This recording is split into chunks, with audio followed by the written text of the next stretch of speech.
pourquoi j'ai arrêté de regarder du porno pendant 30 jours. Dans cette vidéo, on va pas entrer dans les détails des faits scientifiques, mais plutôt ce qui se passe dans notre tête lorsqu'on arrête de regarder du porno.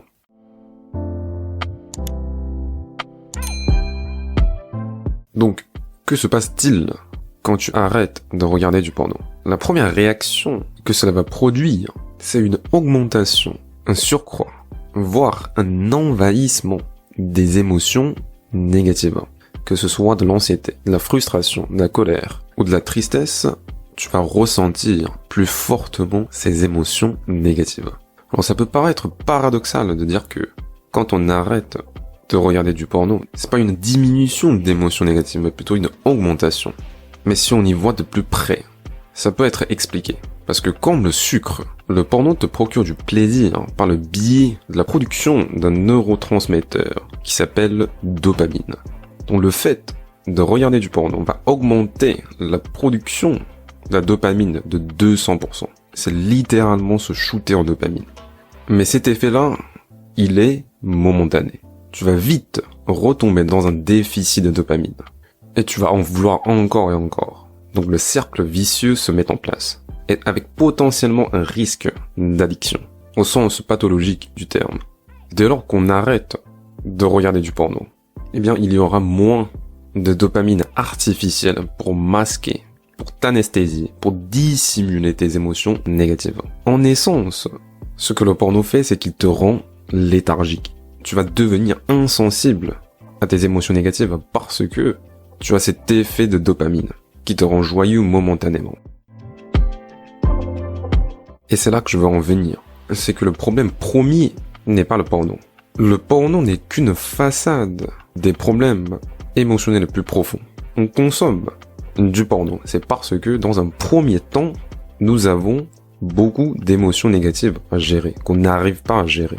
C'est pour ça qu'on se tourne vers des plaisirs instantanés comme le porno, comme le sucre, ou comme des séries, etc., etc.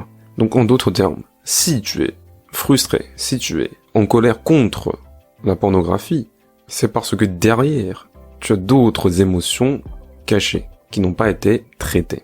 En psychothérapie, on parle également de la technique des émotions cachées. L'une des techniques consiste justement à essayer de déceler ces émotions enfouies et de les traiter.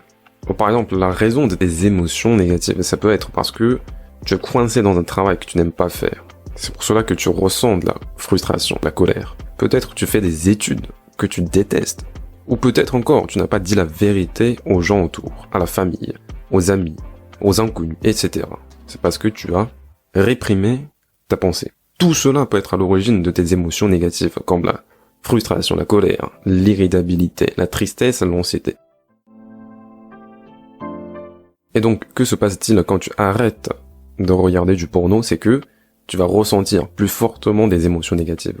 Et de fait, tu vas avoir une clarté mentale. Tu vas profiter de cet instant de clarté pour te questionner. Pourquoi j'ai des émotions négatives? Pourquoi je ressens telle ou telle émotion? Et profiter de cet instant pour prendre des décisions et d'agir. Ce qui veut dire, arrête de faire ce que tu ne veux pas faire. Et commence à dire ce dont tu as toujours peur de dire. Et si tu atteins cet alignement entre tes véritables pensées et tes actions, soudainement, tes émotions négatives vont diminuer, voire disparaître.